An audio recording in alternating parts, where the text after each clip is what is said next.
Well, thank you very much, and thank you very much for the invitation to the Islamic thought, and to Ijaz Hussain and Sheikh Maqbul, who have been so kind as to arrange for my visit here. And it really is an honour to be able to present to you some of my thoughts and reflections on a topic which is probably too much for a short 30-minute presentation: understanding justice, law and community debate in the Nahjul Balagha. I've been told many times in the preparation up to today that I have to remain strictly to time. So I'm taking off my watch. I will put it there. I have a brother here who is going to remind me when I go on too long. You speak with any of my students, they will say that I'm quite a talkative sort of person. So I will hopefully manage to compress what I want to say into the time period we've got. The Nahjul Balagha, I think it is true to say, is a very difficult text. Anyone who tells you that it's simple, I think, may have misread it. What is the point of the Nahjul Balagha? It's written in this beautiful Arabic, wonderful Arabic, that really to gain the depth of meaning from it, you need many years of study. A simple translation, rather like a translation of the Quran, will not, we feel, touch the meaning or replicate the expression, the beauty of the expression. It's an extremely difficult text to translate. And what's the point of the text? Is the point of the text to describe the beauty of the Arabic language, to give an example? And it was certainly used as an example of high-level Arabic prose through the centuries. This is why it appealed across the whole Muslim world and not purely to within the Shia community. It appealed as an example of Arabic spoken and written at its highest level of beauty and eloquence. Its name, the peak of eloquence, as it could be translated, indicates the beauty of the Arabic within the text. So is the point of the text to show off about how competent the speaker was in Arabic? Or is there a deeper meaning? A meaning which is expressed through this beautiful Arabic, but with the point of the Nahjul Balagha is to convey certain truths, moral truths, to the hearers. It's a debate which has gone on for many centuries as to whether the prime characteristic of the Nahjul Balagha is its message or its mode of expression. When you're working and reading the Nahjul Balagha through a translation, you are primarily interested in its message. So, with that in mind, I wanted to focus today on whether we can think of underlying the beautiful Arabic and the challenging way in which the constructions in Arabic are put together. If we can put that, if we can look underneath that to a sort of a moral framework which is attempting to be conveyed by the text. What's the relationship between that text, first committed to writing in the 11th century,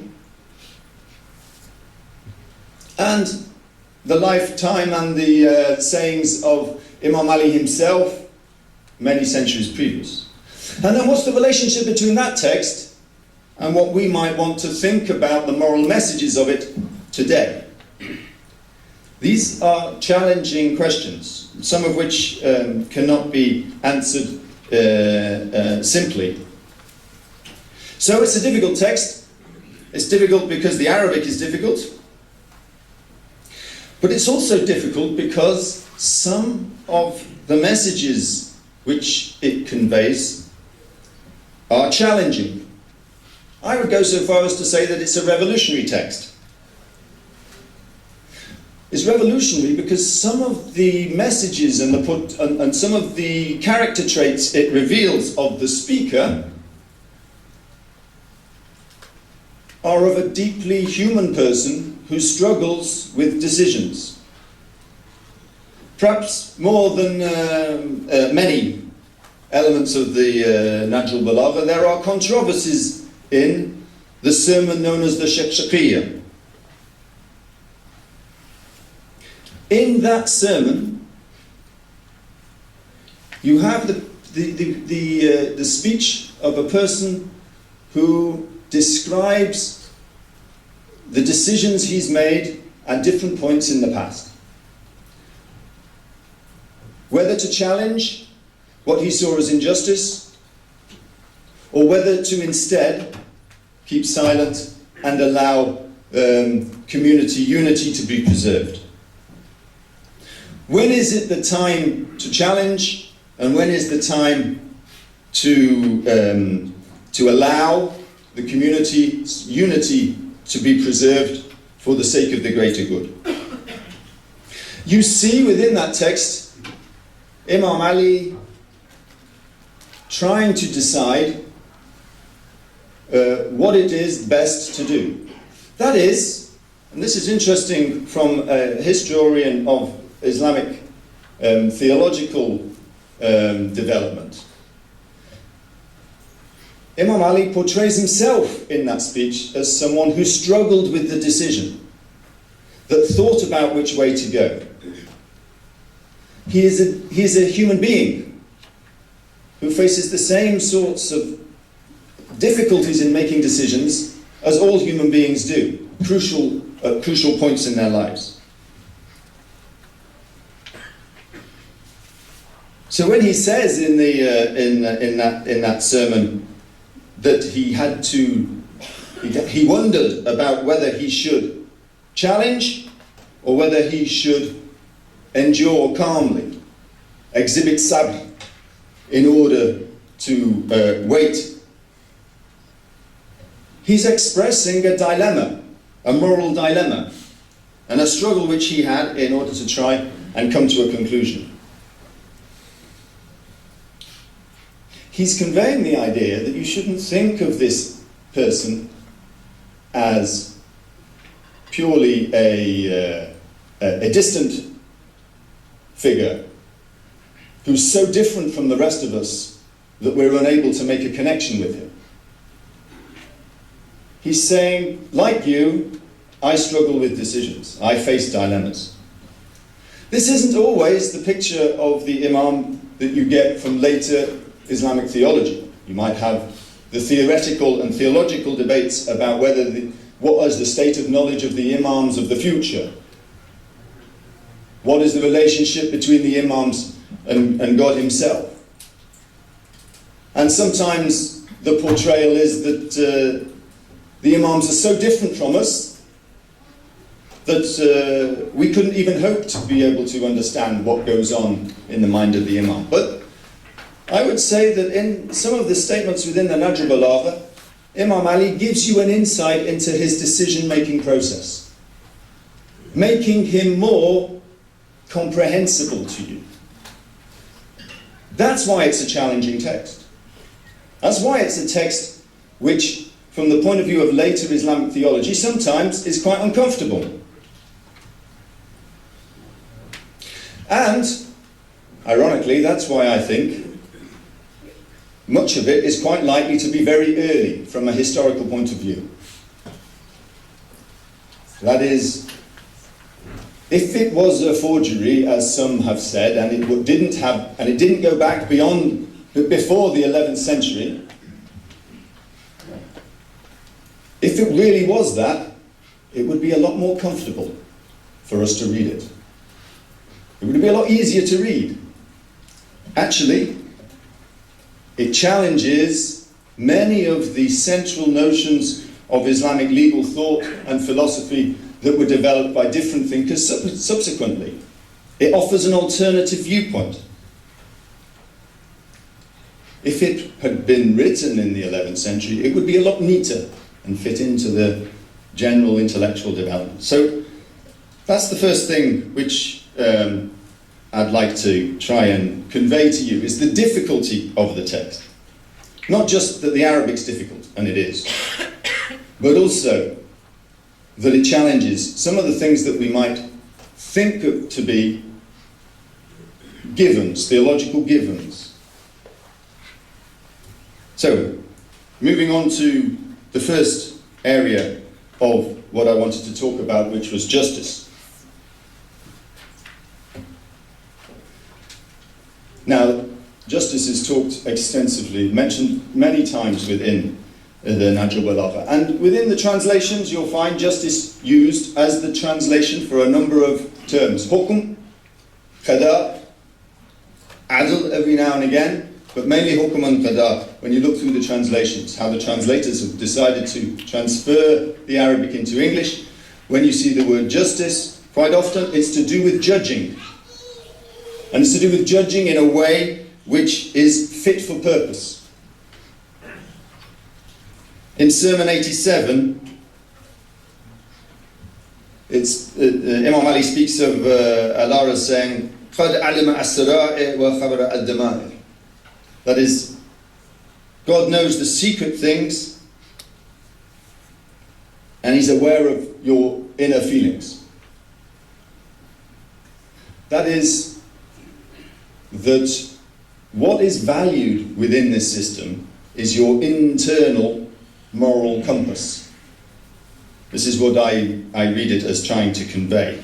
That when you are examined by God, it is your deepest secrets that will be examined. When Imam Ali talks about judges, he quite regularly says that he describes a judge who sits in judgment. يتصدى للحكم بين الأمة, and then he says وَلَيْسَ لِذَلِكَ بِأَهْلٍ, meaning that that person is not worthy of taking up the position of being a judge. And Imam Ali in that sermon talks at length and critiques those people who take up positions of judging in the community. That is, they put themselves forwards as people who protect justice, but they're not worthy of taking up that position. And then he goes on to describe them. He says, وَالرَّجُلٌ كَمَشَ جَهْلًا مَعُدَ فِي جَهَالِ الْأُمَّةِ. He moves amongst the ignorant people within the community. He himself is ignorant and he moves amongst the ignorant people in the community. What the point here, I think, that is trying to be made in that sermon is that being worthy to judge, putting yourself forward as a person who can take up leadership and decide on justice within the community, requires not only knowledge, but also a certain set of moral characteristics.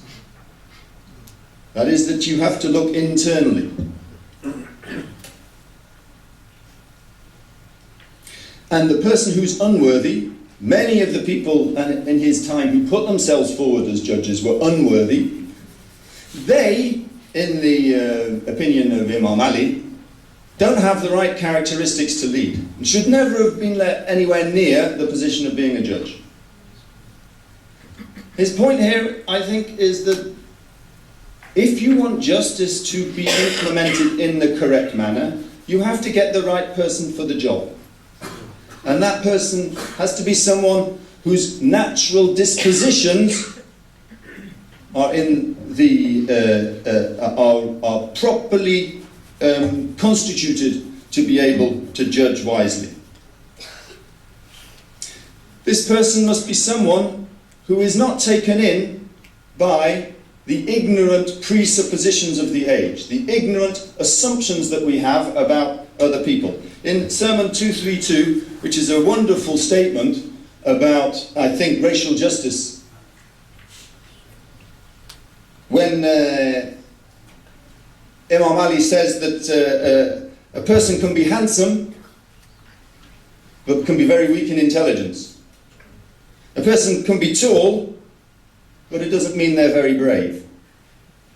A person can be ugly, but he can be virtuous, which is a blessing for all of us. A person can be short, but he can actually be far-sighted in the way in which he sees things.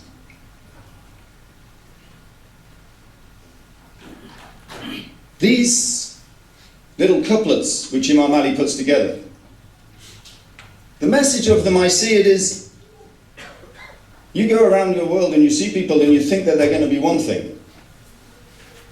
They're actually something else. And if you want to be able to take the position of leadership in the community, and if you want to take the position of being judged within the community, then you're going to need to lose those presuppositions. That you see someone with grey hair, you think they're wise, that's not the case. You see someone who's young, you think they have nothing to give, that's not the case. You have to learn to lose those presuppositions. It's a natural disposition which is found in the Nahjul Balagha as an essential element of justice in the community. And if we look at the issues that we face today, presuppositions concerning what Islam is, who Muslims are, this message is as valid today as it was when Imam Ali said it. So, the message here that Imam Ali is saying is that don't judge anything by the appearance that it faces you. Don't look to the zahir, look to the batin. And a judge in the community, if he or she is going to put forward justice within the community, then they have to be able to look beyond the zahir. And that means not just in terms of religion, in terms of race, in terms of gender. It means across the age in terms of ages, in terms of different elements of any community. Imam Ali is giving the message that wisdom can come from anywhere. You don't judge things by what you think their source is.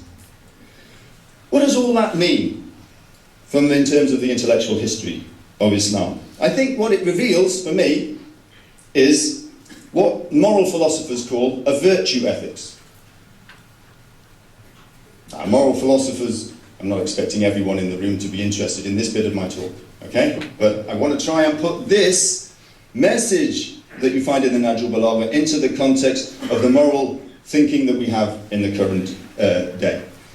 Virtue ethics puts forward the idea that it's less important what the results of an action are, it's more important the character of the person that performs the action. That is, it doesn't judge the moral worth of an action by its consequences, it judges it by the moral character of the person that performs it. And so virtue ethics criticizes those other types of ethical theory which just look to the consequences. Imam Ali, I think, is saying that if you just look to the consequences of an action and you judge its validity by the consequences, then you move into a dangerous area of moral theory in which you start measuring goods against each other. You start comparing one good against another and deciding which one I'm going to go for, depending on what I think may well be better. Virtue ethics emphasizes that the most important thing is the character of the person doing the act. In the Islamic tradition, the most important thing is the niyyah of the individual doing the act. So in modern moral philosophy, virtue ethics is sometimes contrasted with something called consequentialism. That is, that a good action is one which has good consequences. Imam Ali is saying no, and I think he's saying no because, as he says, alima as-saraya, qad alima as-saraya. You do an action, you perform an action, you do not know what's going to happen, what's going to flow from it. And you should not be held responsible for the things which flow from it that you couldn't have known. what the effects of an action are many, and they come in with various factors, and they include other people and their decisions, which influence the consequences of an action. Imam Ali is saying,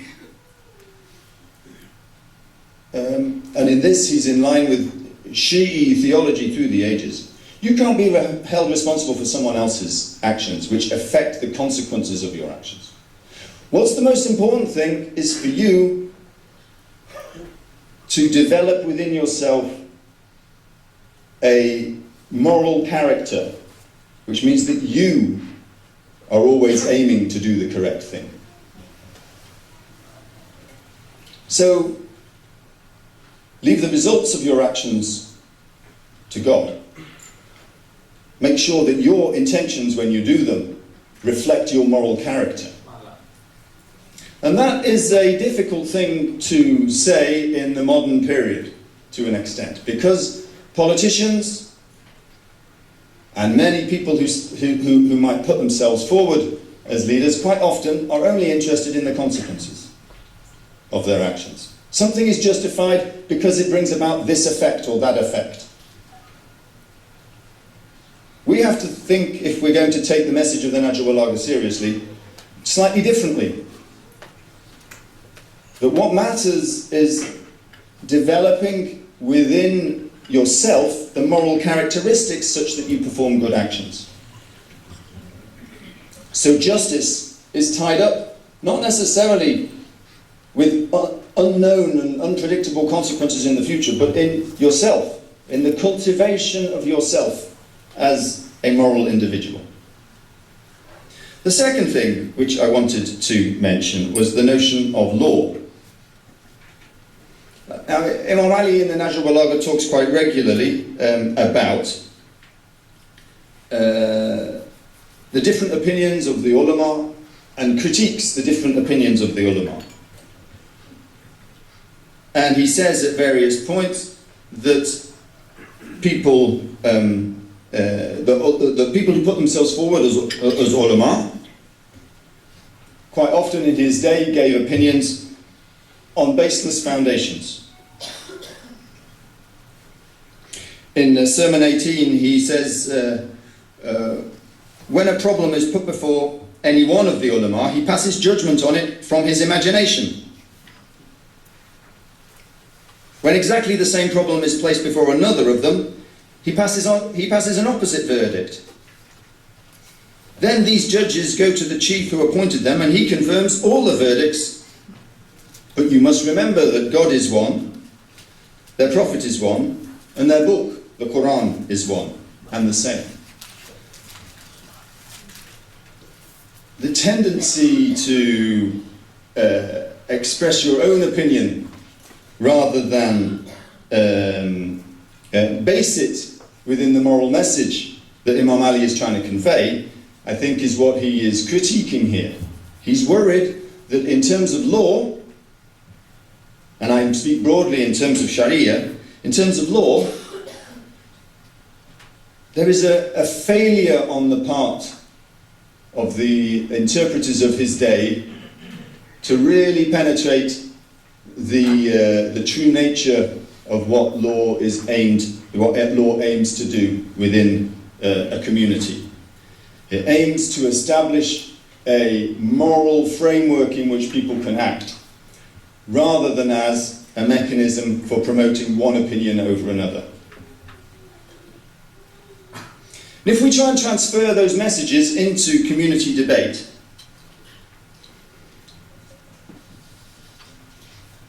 then we have a series of messages, I think, coming from an interesting passage in the Nahjul Balagha, in which Imam Ali outlines the characteristics of the different transmitters of the knowledge of the Prophet's Sunnah.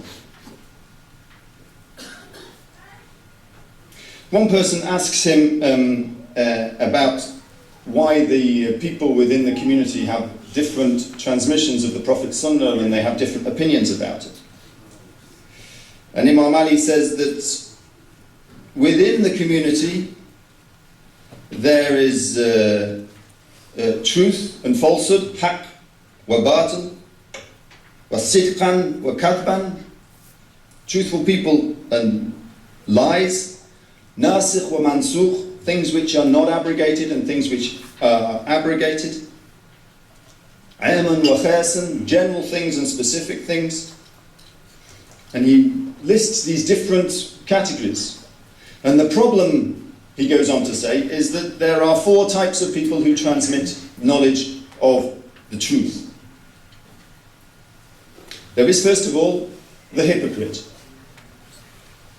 That is the one who intentionally misleads the people with a false word.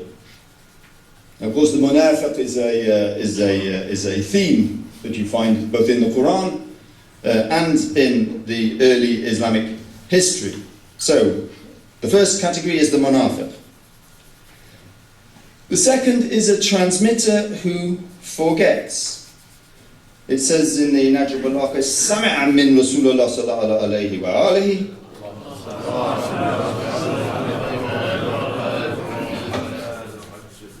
سَمِعَ شَيْئًا وَلَمْ يَحْفَظُ عَلَى الْوَجْهِ. He doesn't preserve it according to its wording, you might say. He hears what the Prophet said, but he doesn't preserve it according to its words.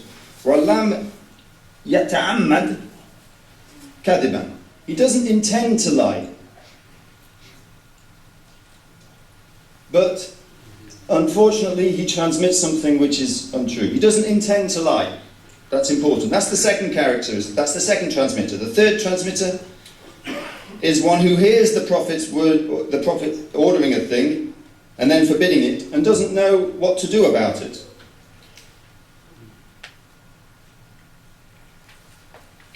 And his problem is that he حَفِظَ الْمَنْسُوخ وَلَمْ يَحْفَظ النَّاسِخ. He preserves the thing which is abrogated, but doesn't preserve the thing which has already abrogated it. He might transmit the Sunnah perfectly, but he doesn't understand its position within the whole system. But once again, he doesn't do this intentionally. He does it through a lack of knowledge. And then the final characteristic is the reliable transmitter, the one who is fully immersed in the teachings of the Prophet, who knows what is nasikh and what is mansukh, who knows what is haqq and what is batil, and is able to transmit it accurately. This, Imam Ali says at the end, is the reason for the differences, the ikhtilaf within the ummah. It's important to recognize that only one of those categories is munafiq. The other 3 do not do it intentionally. That is that the differences within the ummah, for 3 out of the 4 types of transmission, do not come about through people intentionally trying to misrepresent the message of the Prophet. But from Imam Ali's perspective, it comes about through not knowing, not immersing yourself within the message, such that you can understand its significance. And the final transmitter, the one who's the most reliable, isn't just someone who transmits it word for word. This is the other important point that Imam Ali, I think, is saying here. He's not just someone who transmits it word for word, because he says he knows the mansukh and the nasikh, and he preserves them both, but relies upon the nasikh. He knows what's general and what's specific, and he knows when they apply. That is, the usulis, the people who work on usul al-fiqh, have 2 ways in which they describe messages being transmitted. One is what they call lafzi, and one is which they call ma'nawi. A lafzi transmission is word for word. A ma'ni transmission is done by someone who understands the meaning as well as transmits the word for word. Imam Ali is saying, I think, no doubt there may be others who disagree with me, but I think he's saying here that the person that transmits the message truthfully isn't just transmitting it word for word. He's someone who understands its position within the whole system. He's someone who knows whether it's nasikh and mansukh. The person that transmits the mansukh and relies upon it is doing a lafzi transmission, but he's not necessarily transmitting the true significance of the text within the tradition. So what Imam Ali is saying is that if you want to find truth, you have to understand the way in which an individual rule fits within a whole system. The importance for community debate is that whilst the reliable transmitter is only one of the four, according to Imam Ali, three of the four may be unreliable, but they're not doing it intentionally. That is, the ethics of community debate have to be around ilm, not around insult, not around dismissal of other people's opinions. It has to be around understanding that the number of munafiq are few, and the number of people with a sound intention are many. That's the presumption you have to move into in terms of community relations. Not the other way around, that there are a majority of munafiq and I'm the only one who is sahih. And I think that that is one of the most pertinent messages, not just for people within the Shi'i community or the broader Muslim community, but also our society more generally. That when you want to understand the message, it has to be set within a broader framework of knowledge and learning and understanding. And that although it might be tempting to look at people who take a different view to yourself as having gone wildly astray, actually the message of Imam Ali is this is only one of the types of transmitters of the Sunnah. There are three other types. That's not to say that there isn't truth out there, but that you have to understand the intentions of most people who engage in intra-community discussions is to find the truth. These are difficult things sometimes to fully convey outside of a knowledgeable audience such as yourself, but I think that they're important messages. And if we approach the Nahjul Balagha with those sorts of intentions, if we approach the Nahjul Balagha with those sorts of intentions, then I think that we will hopefully be able to understand that the difficulty of the text should not be a barrier to its relevance. There's no getting away from the fact that there are elements of the Nahjul Balagha which are difficult in the 21st century. One looks particularly at, for example, Sermon 13, which begins, Kuntum Jundal Mara. When he's talking, when Imam Ali is referring to the forces opposing him, led by Aisha, he says, you are an army led by a woman. I felt deeply uncomfortable when I read that. And not because I necessarily think that the forces of Aisha were in any sense justified in their opposition to Ali, but that their deficiency, if you like, was not in the fact that they were led by a woman. That's not the important element of the forces. There were other things. So the text itself needs to be investigated and understood. Similarly, those who know the Nahjul Balagha will know that there's a phrase with it, Inna anisa nawaqis al-iman, wa nawaqis al-hutul, wa nawaqis al-aqul. Now, I don't agree with any of that. I don't agree with any of the points that women are deficient in faith or shares or in intelligence. Indeed, I would say it's anti-Quranic to hold that sort of opinion of the position of women. But it's there in the text. We have to do something about that. We have to try and understand what it's doing there in the text. Greater minds than me will maybe able to produce it, but produce a significant interpretation of it. But I would say this, that an understanding of the general moral message of the Nahjul Balagha may help us understand what Imam Ali was trying to do when these words were spoken and when they were eventually included in the Nahjul Balagha. That is, that his appeal was to a particular audience at a particular time. Or that he was implicitly attempting to undermine these sorts of moral standpoints. And we have to, many centuries later, make sense of them. And that's the challenge which I think that the Nahjul Balagha presents to us.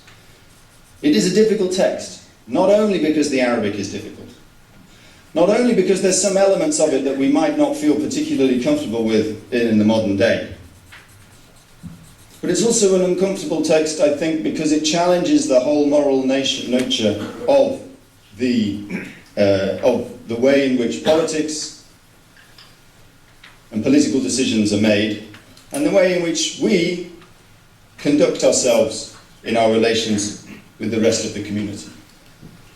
And that is the challenge of attempting to look at the Nahjul Balagha within an academic context, but also within a faith community context.